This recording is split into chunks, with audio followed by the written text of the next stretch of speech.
And we will start with the first evaluator with Toastmaster Vinod.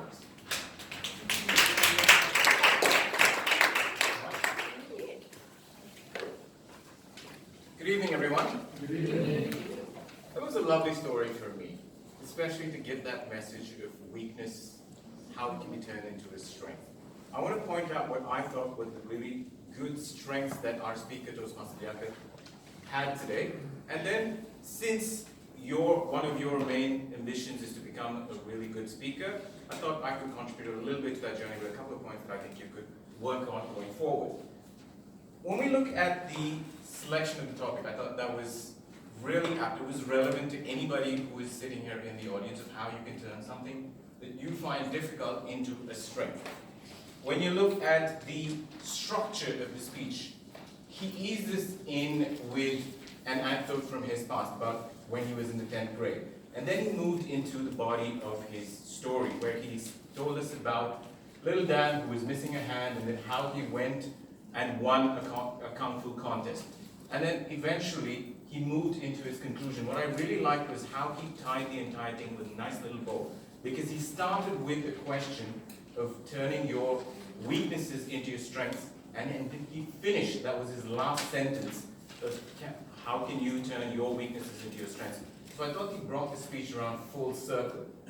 Another thing that I really appreciated about Toastmaster Liaqat was his body language, because it wasn't very exaggerated, it was subtle, but when he spoke about the missing hand, it was there. When he spoke about driving home, he actually demonstrated how you drive home. I hope you don't drive like that on the roads, but all in all, I thought those were some really good strengths that he had. Now, what could you have done a little bit different to take the speech a notch higher?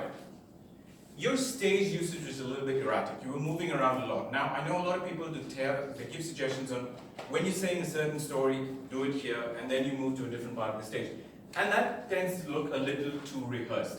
So an example of how you can move on stage is you build it into your script. I'll give you an example from your specific script. When you said, the father took Dan to the Kung Fu class. That's a good example of how you can actually move to a different part of the stage.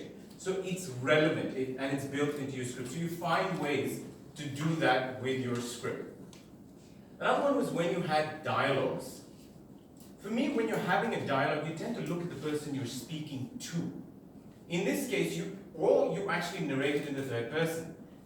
When you were actually having those dialogues, you were speaking to the person in your speech, but you were actually looking at everybody in the audience. So I couldn't visualize that scene. So either you have the dialogues, you speak to the person, or you actually narrate the story.